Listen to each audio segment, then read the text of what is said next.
The greatest pain for a gay man is to fall in love with a straight one. I wanted to get into bed with Jack, but he saw me as his best friend. I'd had a crush on Jack since we were kids. His look of disgust toward gay people made me afraid to confess my feelings, fearing I would lose even our friendship. Until I heard that he was about to get engaged, I decided to move out on my own. He kept pressing me for a reason, and I couldn't hold it in anymore. I blurted out, "I like men, I want to find a man, okay?" He was so shocked that he let his hand drop. The next time we met, he saw me laughing and talking happily with someone else. He pinned me against a wall with one hand and ground out, "Who is that person?" I replied, "It's none of your business." He then said, "Don't look for men anymore." Am I not a man? Come on, let's listen to the whole story. I had just finished playing ball and was wiping my sweat when a delicate-looking boy ran up to Jack. He handed Jack a card with a puzzle set underneath it, one that Jack had apparently been looking for a long time. The boy nervously said to Jack, "I like you, can I pursue you?" Jack looked disgusted, threw the card straight into the trash can in front of the boy, and coldly replied, "I'm not gay." Hearing his answer, I unconsciously tightened my grip on the towel in my hand. He and I were childhood friends. He had a face that would be considered a god-tier face in the gay community, but he was straight, and I wanted to make him gay. However, from a young age, I had witnessed him reject people, both male and female, countless times. But whenever he rejected a guy, he would show his disgust so clearly that every time I wanted to confess, I had to swallow my words and remain as his good friend. After throwing the stuff away, he walked over to me, grinning widely. "David, I heard there's a new hot pot restaurant near the school gate. Let's go try it. But first, let's take a shower and get clean." We're all sweaty. When we showered, he asked me to help him. I pulled my hand back, pretending to be annoyed. "What's wrong with you? Why are you in such a mood? Why don't you find a girlfriend?" He chuckled. "Haven't I met a girl I like yet? We're just good friends helping each other out. Are you insecure?" "Don't be, I'm just naturally well endowed." "Oh, great." I deliberately used the word girlfriend, and he still mentioned girls. "Go to hell. Who needs your help? You're insecure. Your whole family is insecure." I was so angry that I put on my clothes and left immediately. That damn straight guy. He clearly doesn't like men, so why does he keep teasing me? He chased after me, put a hand on my shoulder. "If you don't want to help, then don't." "Why are you getting so angry?" "I think you're just frustrated." "Yes, I am frustrated. Why don't you like men?" Feeling down, I lit a cigarette. Sometimes I really wanted to take a risk, push him onto the bed, and tell him, "Don't get so close to me anymore, I'm gay." I had originally planned to just be friends with Jack until graduation. We were about to graduate, and with different career paths or choosing different cities, maybe I would gradually forget about him. But then, a shocking piece of news was posted on the school forum. Jack was about to get engaged. The other party was a wealthy heiress from a family of equal standing. His family was in real estate, and hers was in construction materials. The two of them even held hands and walked around the school. I looked at the leaked photo and saw Jack's radiant smile. It was a smile I had never seen before. My heart ached. He was about to get engaged. We were still living together. What if he brought her back to introduce her to me as his future wife? The thought alone was cruel enough. I immediately opened a rental app. I had to move out. I thought we still had some time before we went our separate ways, but I didn't expect it to happen so soon. When Jack came home, he saw that I had finished packing. "What are you doing?" I stood up and pulled my suitcase outside. "I'm moving out." "Why are you moving out for no reason? We've lived together for so many years. I can't sleep without you." That damn straight guy was flirting again. "We can't live together forever." "Why not?" he blurted out, which stunned me. "Aren't you getting married?" What's the contradiction between getting married and living together? It's lively and fun when everyone lives together. We can buy a house with a garden, and in the future, we can play cards and chat together. How great would that be? I pushed him away hard. A vein throbbed on my temple. "Go away." He patted my shoulder, his voice gentle. "Why are you getting angry for no reason? What's the problem?" "It's so late. Where are you going to move to?" "At most, I'll stay at a cheap motel for one night." He also looked unhappy, his voice impatient. Why are you acting like a girl? Can you just speak clearly? He kept pressing me for an answer. I couldn't hold it in anymore and roared angrily, I like men, I want to find a man, okay? As soon as the words left my mouth, his hand, which was gripping mine, loosened. He stood there, stunned, as if his entire world had just collapsed. He no longer tried to stop me from leaving. Although I had expected this reaction, my heart still ached. 12 years of friendship just like that gone. For a moment, I couldn't tell which was more painful, the heartbreak or the loss of my best friend. That night, I really did stay at a cheap motel, thinking all night. In my final year of college, my focus was mainly on my thesis and internship. I had already secured an internship certificate from my uncle's company and was just waiting for my diploma to be sent. During this time, I was scouted by a talent agent and was invited to join the entertainment industry. There was a film role that was a perfect fit for me. The only thing was, filming required me to leave Thuong Ton. Before, because I couldn't bear to leave Jack, I had always hesitated to sign the contract. Now that things had turned out this way, there was no point in staying here. When he got engaged, I would have an excuse not to go. So I contacted the talent agent and told them I had thought it over and decided to join the industry. The next day, I bought a train ticket straight to Bacton. When I arrived, just as I got off the high-speed train, my phone rang. It was Jack. I didn't expect him not to cut ties with me after I scared him. As soon as I answered, he started talking nonstop. Where are you? I'll come over and see if you need anything. You don't even know how to cook. What did you eat today? I interrupted him. I've left Thuong Ton. I'm in Bacton. He took a deep breath, his voice clearly unhappy. You left without telling me and even changed cities. Do you have a conscience? I bought a bunch of daily necessities to bring to you. Why did you run off to Bacton by yourself? Didn't you say it yourself? I'm so handsome, it'd be a waste if I didn't become an actor. I came here to film. I pretended to be nonchalant and asked him, aren't you scared of me? Scared of you? No matter what you are, we're still good friends. Sneaking away like this, you clearly promised that we would still live in the same city after we started working. Friends, I repeated the words softly with a hint of bitterness. All right, anyway, I was already mentally prepared to lose this friend. The fact that he isn't overly prejudiced against gay people is an unexpected bonus. I deliberately used a casual tone to tease him. Jack, we can't really be together forever. You know I'm gay now. If I keep sticking around you, it will affect my ability to find a partner. The other end of the line was silent for a long time. A moment later, he finally spoke, his voice low. But I was the one who used to make you breakfast and drag you out to exercise. I was the one who took care of you whenever you were sick. You've run off so far by yourself. Can you take care of yourself? It was all his fault. Wasn't it because he had taken such good care of me for so many years? During school, he brought me meals. During holidays, he cooked for me. When I was sick and couldn't get a ride, he carried me on his back for several blocks to the hospital, saying I had a weak constitution and dragging me out for a run every day. Not only did he take care of me, but over the years, if anyone bullied me, he would rush in and fight them until they apologized. How could I not have a secret crush on him? He was the one who had to take the main responsibility for this. I'm fine. I'm not a 10-year-old kid following you around anymore. I'm an adult now, after all. Anyway, someone's here to pick me up. I'm hanging up. I had to accept the fact that I had to be away from Jack. The longer I dragged it out, the harder it would be for me to let go. Once I truly saw him as just a friend, we would meet again. I signed a contract with Geep Media. My first role was acting alongside James, an award-winning actor who came from a BL, boys love, background. I played his disciple. I wasn't a professional. My role in the film Gaia's Beacon was the third male lead, a rookie cop. The screen time wasn't long, but the role was quite important. 6 months into filming, I found out that Jack had also entered the entertainment industry.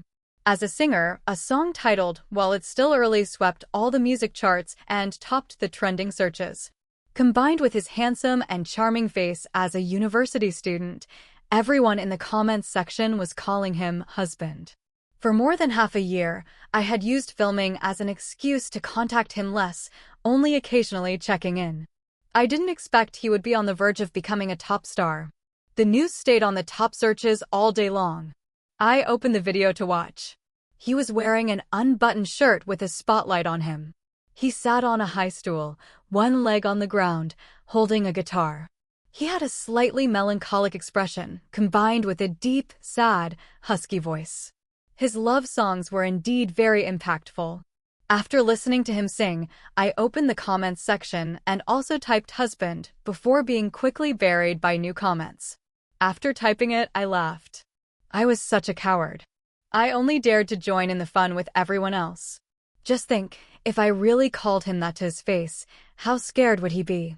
It had been half a year, and it seemed I still missed him very much. What are you looking at so intently? I looked up and saw James, so I put my phone away. Nothing. Your important scene is coming up, and it's an explosion scene. Are you nervous? I'm a little nervous, Master, but with you leading me, it's much better. In the 6 months of filming, James had taught me so much. Both on and off screen, I had gotten used to calling him Master. He reached out and patted my head reassuringly. Don't worry, you're very talented. You're the most soulful actor I've ever met. I looked up and smiled at him, replying to his comfort. David. I heard Jack call my name. At first, I thought I was just missing him too much. But then another David rang out, and I looked in the direction of the voice. I saw Jack standing next to the cinematographer. He seemed a little thinner, which made his facial features even more prominent.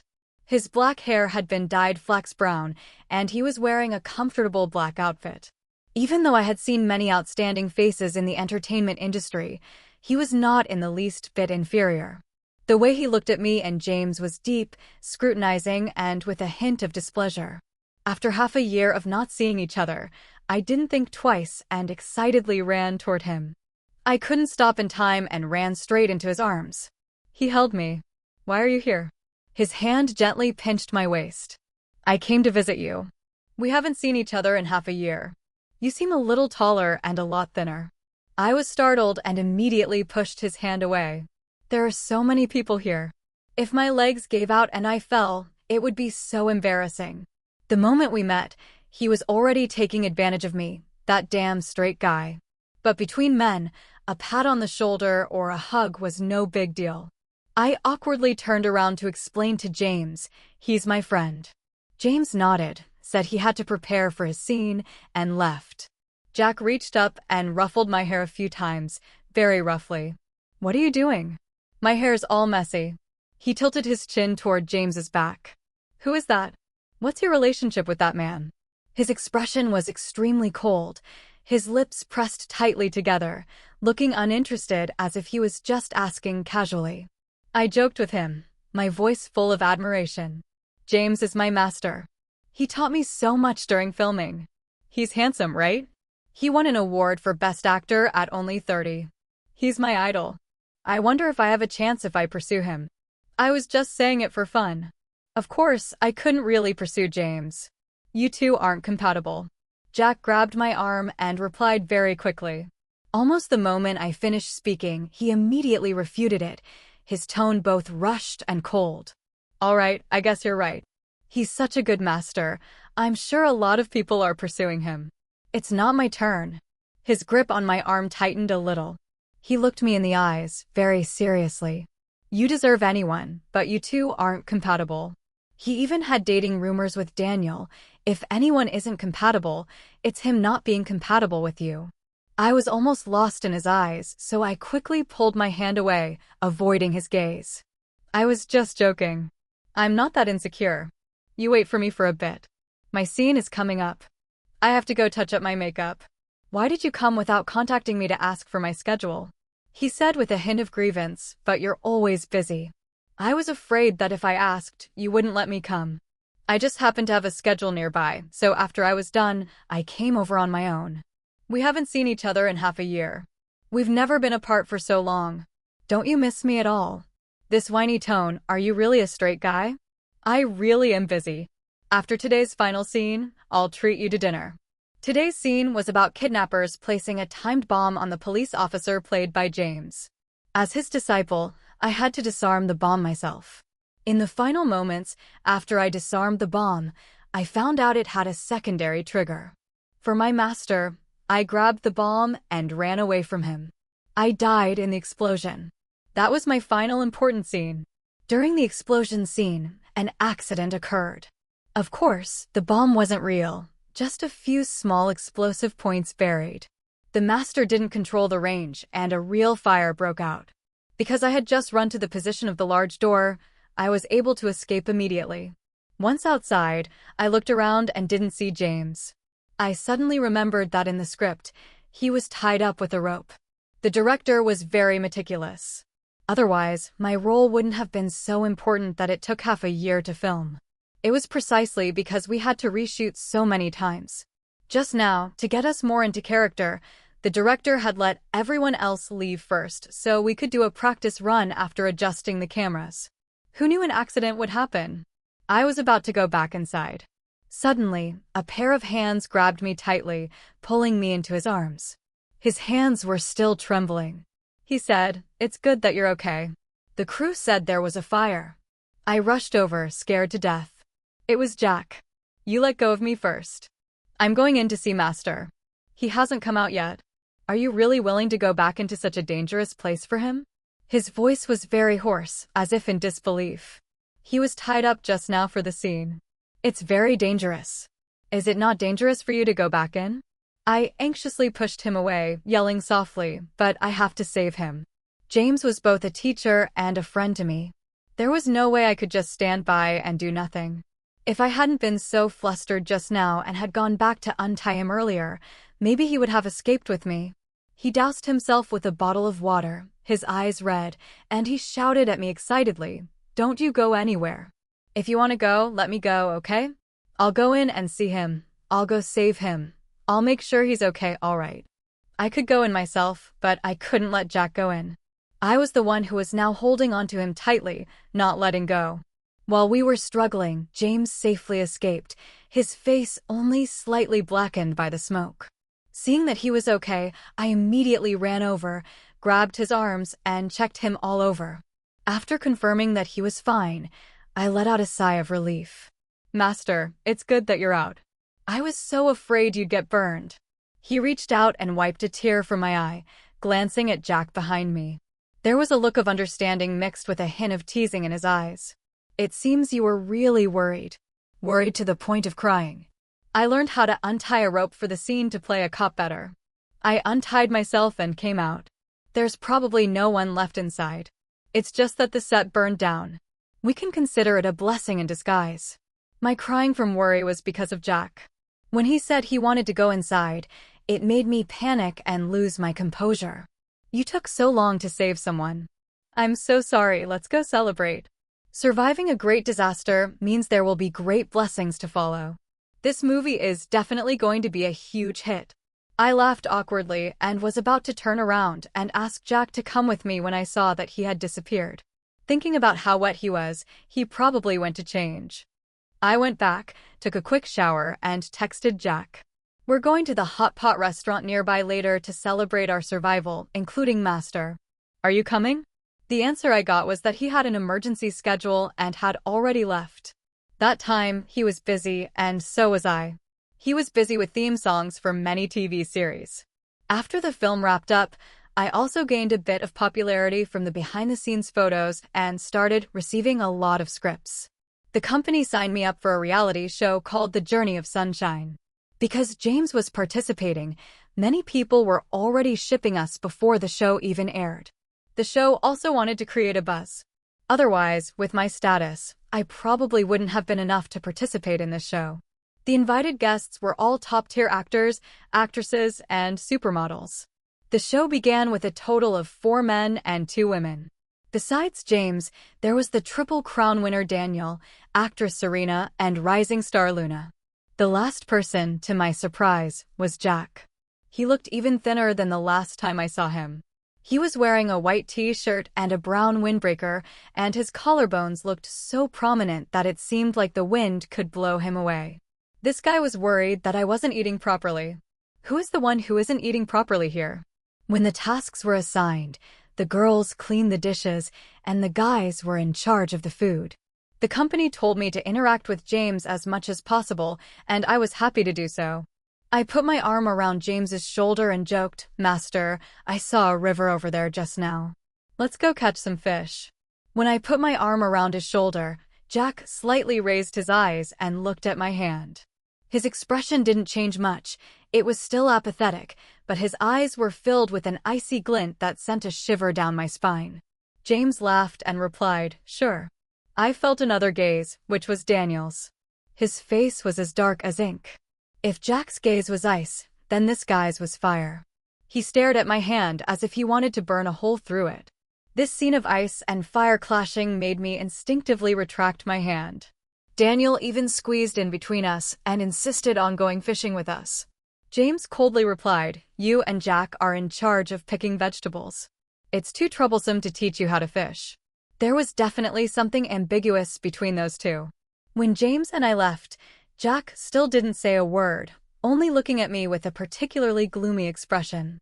This guy hasn't been in the industry for long, but his personality has already changed. Is the pressure too great? If it were before, he would have been laughing and putting his arm around my shoulder. Since the show started, he hadn't said a single word to me. I thought about how he hadn't contacted me much since he left that day. In these 3 months, our relationship had become even more distant than it was in the previous 6 months. This was clearly the result I had wanted initially, but seeing his cold face toward me made me feel uncomfortable, as if countless ants were crawling all over me. Splash! Water splashed all over my face. James fell into the river while trying to catch a fish. Seeing his unlucky state, I couldn't help but laugh and reached out to pull him up. I slipped and fell in too. My mood, on the other hand, improved a lot. We caught 2 big fish and returned. I looked at James, who was soaked, and his six-pack and mermaid lines were clearly visible. I excitedly patted his stomach. "Master, you've been working out well. Your fans will be thrilled to see this." "You're not bad either, kid," he said, and also patted my chest. I have these chest muscles mostly thanks to Jack. He used to drag me to the gym every day. After we were apart, I got used to it and just kept working out by myself. Thinking of Jack, I glanced over and saw him holding a basket of vegetables at the door. His face was pale as he looked at us, and his hand holding the basket was clenched so tightly that his knuckles were white. He looked away and went inside. The basket of vegetables looked like it weighed less than a pound, but he was holding it as if he was about to collapse from exhaustion. After putting it down, he immediately sat down in a chair and pulled out a cigarette. I don't know if he smoked it too quickly, but he choked and coughed violently, looking particularly dejected. Smoking probably wasn't allowed on the show, and the director didn't stop him, so they probably planned to cut the scene. By the time I came to my senses, I only saw James's back being pulled by Daniel, who was rushing upstairs. Before, if Jack saw me all wet, he would definitely be worried and drag me to change clothes. But now, he was just sitting there indifferently. I couldn't help but feel a little wronged and sad, and my eyes showed it. I went upstairs, intending to change into some clean clothes before coming back down. After dinner, everyone was preparing to find some entertainment. I sat down next to James, while Jack raised a glass of wine and drained it in one gulp. After drinking, he looked at me with a meaningful gaze, as if I was a sinner who had betrayed him. Afraid of being seen through, I looked away. Seeing the wine bottle, I suggested playing a game of truth or dare. After a few rounds, the bottle spun and stopped in front of me. Serena asked, "Is there someone you like?" "Yes." Her ambiguous gaze went back and forth between me and James. "Are they here?" This was the second question. I was supposed to wait for my turn again to answer, but I avoided it by spinning the bottle again. The bottle stopped at Daniel, so no one paid any attention to an unpopular person like me. I was glad to be left alone. Thank goodness it wasn't me. If it had stopped on me again, how would I have answered? If I had said yes, would Jack have guessed? I unconsciously looked at Jack across from me. He had been drinking a lot, and his face was already red. Seeing me look, he stood up and came to sit next to me, putting his arm around my shoulder and leaning close to me. He was too close. His lips brushed against my cheek, and a faint scent of alcohol lingered near my ear. He called my name, David, very softly, his voice gentle and a little whiny. You didn't pay any attention to me today. My whole body stiffened, and my heart pounded like a drum. I was afraid that even the slightest expression on my face would betray my feelings. We were filming a show right now, and he just kissed my cheek. Did he even realize it? As soon as I thought that this scene might be broadcast to many viewers, my face flushed hot. Fortunately, we had both been drinking, so the color on our faces wasn't noticeable. Wasn't it because we didn't have a chance to talk? You didn't pay any attention to me either. You were like a melancholic male god. How could I dare to talk to you? Across the way, Serena asked us, how are we going to split the rooms tonight? 2 people per room. Luna and I will be in one. My heart panicked, and I immediately said, James and I will be in one. James replied, okay. No.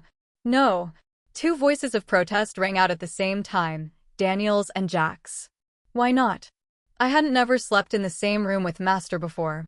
As soon as these words came out, both of their faces turned sour. You could even say they were extremely unpleasant. Jack grabbed my hand and refused to let go. You have to sleep with me. I can't sleep with strangers. Seeing him so openly admit that we were close, the annoyance I had been feeling all day disappeared. I pretended to look at him with disgust. You're so fussy. Why did you join this show? So troublesome. Lil, David, you know I'm the best. Jack was starting to act like the shameless person he used to be. The moment he called me Lil, David, I got goosebumps.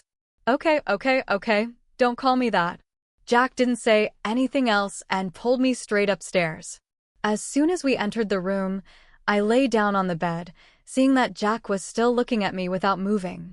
Aren't you going to shower? I'll go first then. He grabbed my wrist, not letting me move, and looked at me intently. What's wrong? You said you slept with him just now. When he asked the last 2 words, his voice trembled and his grip on my hand tightened. We slept together. When we were on the film set, there weren't enough rooms when we changed locations, so we had to share a room. His already flushed face lost some of its color and was replaced with a hint of paleness. He breathed heavily, taking a few deep breaths. Come closer to me, he said, covering me in his shadow. So, the person you like is him? I tried to suppress the unusual look on my face and tried to pull my hand back, but seeing his tight grip, I had to try and stay calm. No. A moment later, he let go of my hand. You go shower first. Jack took out his cigarette and lit it again. He usually smoked, but not this frequently. Jack thought to himself, this whole day, David has been interacting with James and hasn't even glanced at me. What's so good about that Master? And he even said they slept together. When he thought about these things, he got angry again. A fierce feeling of discomfort and intense jealousy welled up in his chest. Clearly, 9 months ago, he and David were the closest. They did everything together. He remembered the days when they lived together, and sometimes he could hug him while they slept. He really missed that feeling. Without him by his side during this time, he hadn't had a good night's sleep in a long time. Sometimes, when he was cooking, he would unconsciously call out his name. No one would clean their plate and praise his cooking anymore.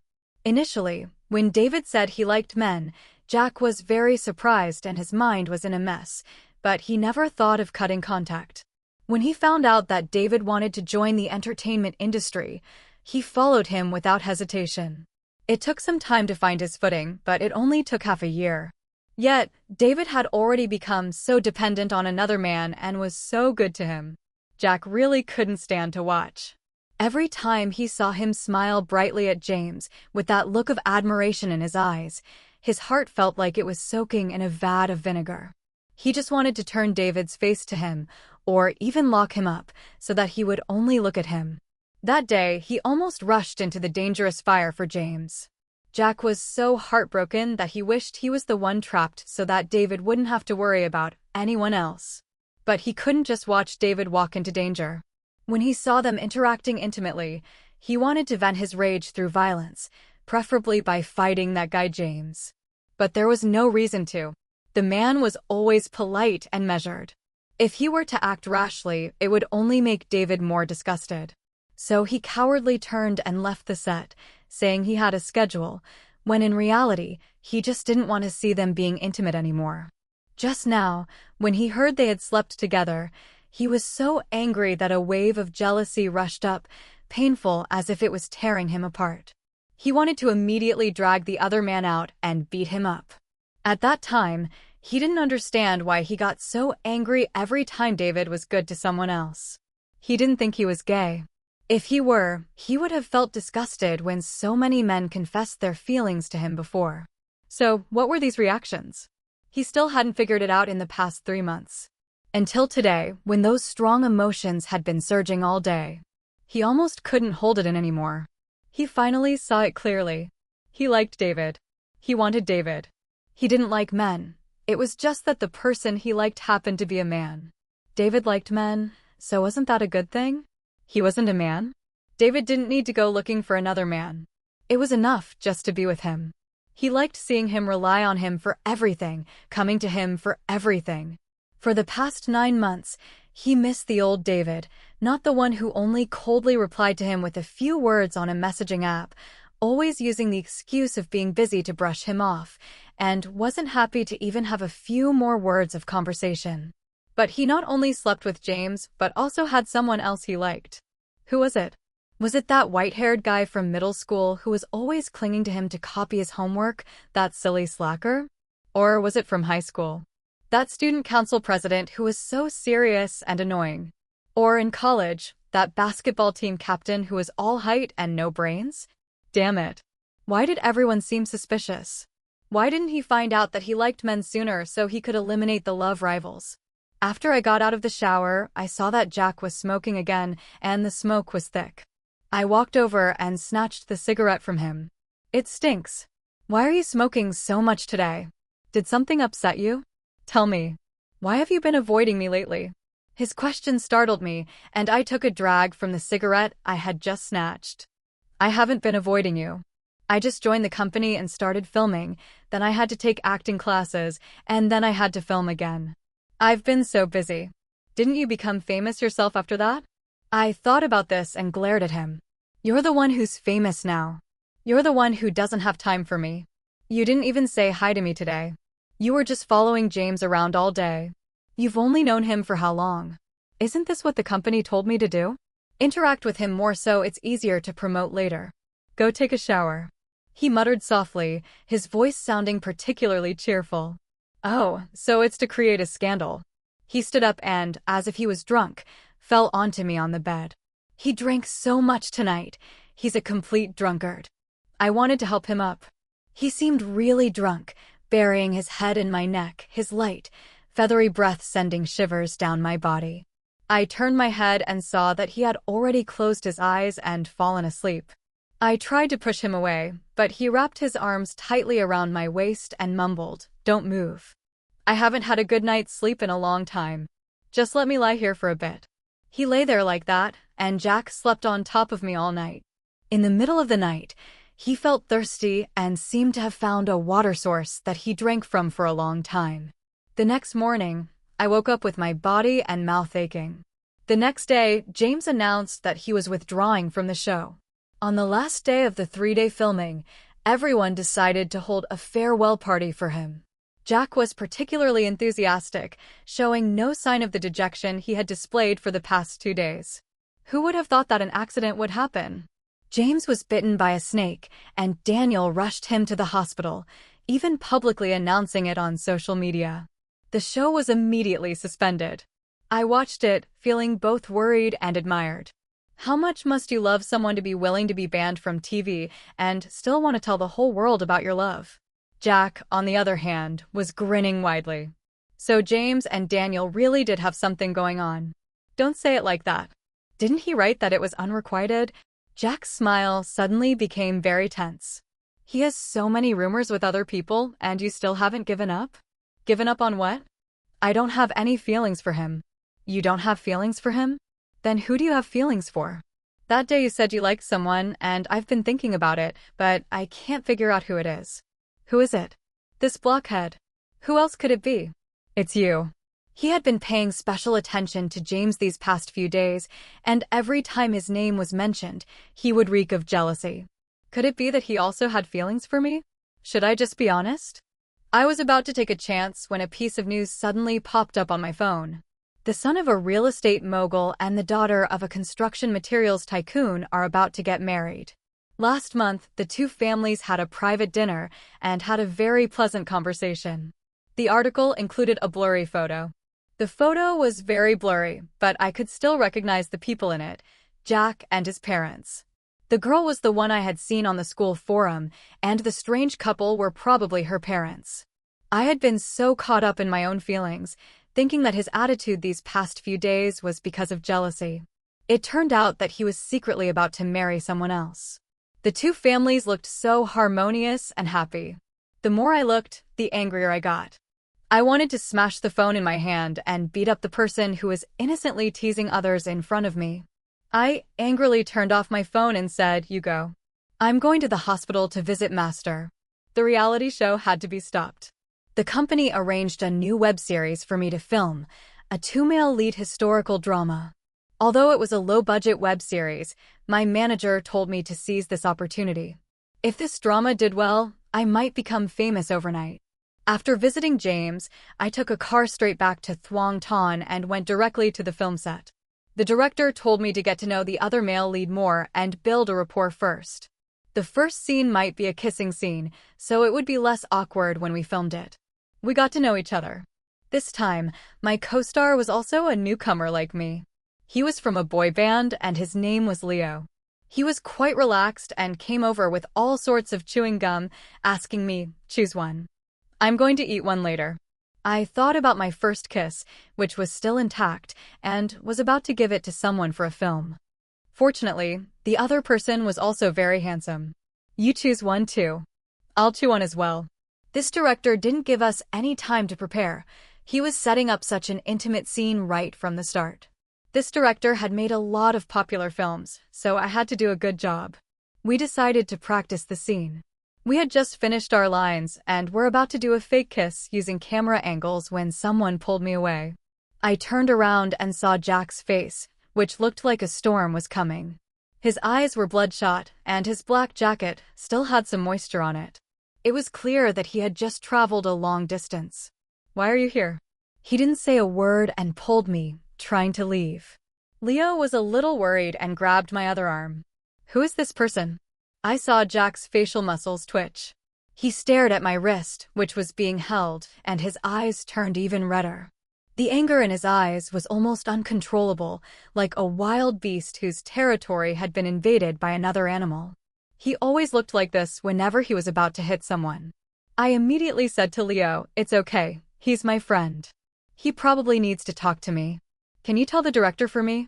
When Jack saw him let go, he pulled me outside to a deserted place.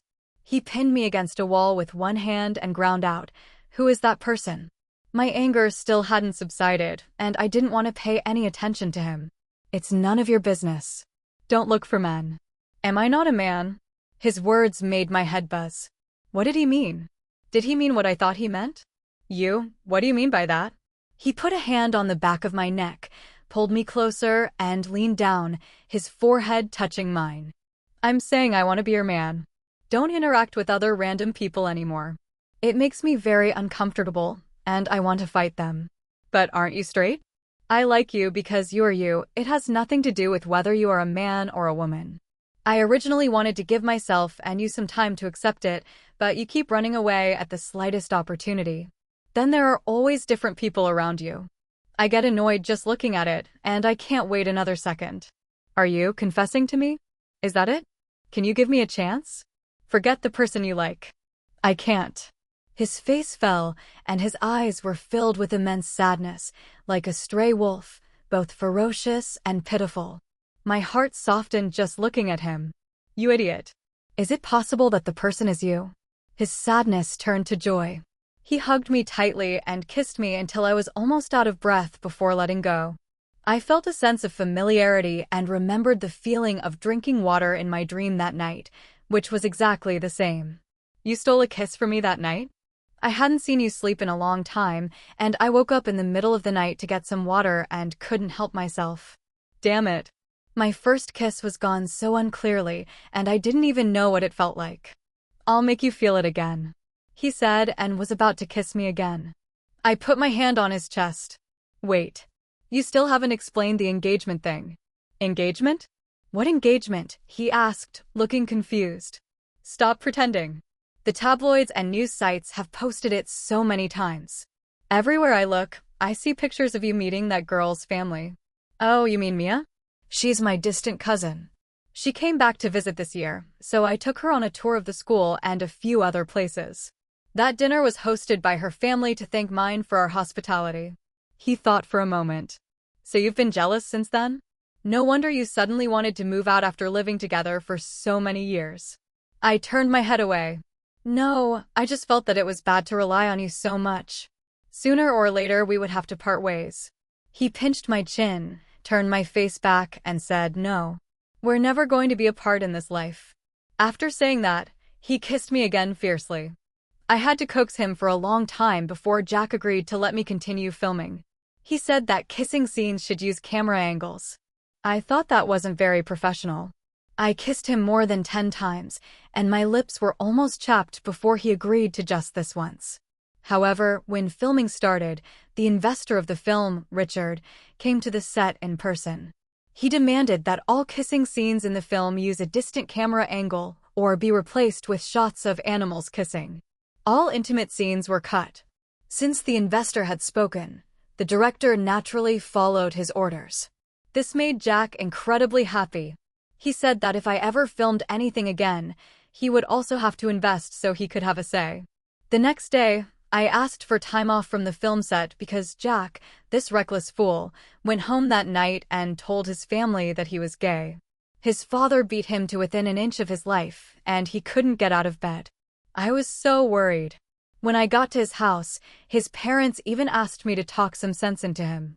If his parents knew that I was the person he was dating, they would probably die of anger. Thinking about how Jack had gone to such lengths for me, my head got hot. Uncle, Aunt, Jack and I are truly in love. It's not just a fling. His parents were frozen in place. His mother pulled me over, her face full of excitement. David, you're the one? I was a little nervous. Oh, then it's fine. I've always thought you two were a great match. Recently, I heard you two weren't in touch much. I thought he went out and found some random guy, so I told his dad to beat him up. If I had known it was you, his dad wouldn't have hit him. Go in and see him now. I was pushed into Jack's room. He was still lying on his stomach. It seemed like the beating was indeed severe. I lifted his shirt and saw red welts all over his back. My eyes reddened. Uncle hit you when you're this old, and you didn't run? I had to let them hit me to vent their anger. My skin is thick, it doesn't hurt. Then why didn't you say it was me? I was afraid they would get angry at you. I'll tell them after they cool down in a few days. Then you took the beating for no reason. I just confessed, and they were so happy. I'm jealous. They've always favored you since you were little. Of course they'd be happy knowing you're their daughter-in-law. Who's the daughter-in-law? You're the daughter-in-law. I lightly hit him. He winced in pain. I quickly checked him. Give me a kiss, and I won't hurt anymore. I really kissed him. He laughed, looking very pleased. When are you going to introduce this daughter-in-law of yours to your parents? Or should I go take another beating while the iron's hot? I'll go home and tell them later. My mom will definitely be more accepting than his dad. I've always liked playing with boys since I was little. After I realized I liked Jack, I gave her a lot of hints. Sure enough, when I brought Jack home, she said she had guessed it long ago and asked when our two families would sit down and talk properly. We couldn't have a wedding, but we still needed to discuss the necessary ceremonies. That night, Jack said his back was covered in injuries and he couldn't be on top, so he got on top of me instead. It was truly a divine punishment. After finishing, I glared at him fiercely as I smoked a cigarette. Just you wait until our wedding night. He smiled shamelessly and blew a smoke ring toward me. My love, I'm waiting for you. But right now, let me help you. He couldn't even stand steadily. He picked me up and carried me into the bathroom with one arm. That bastard. He didn't look like someone who had been beaten so badly he couldn't get out of bed. He was so strong. No wonder I had been lusting after him for so many years. It's so good that we can finally walk together openly. The story ends here. Thank you for listening. Don't forget to like and subscribe to my channel to support me.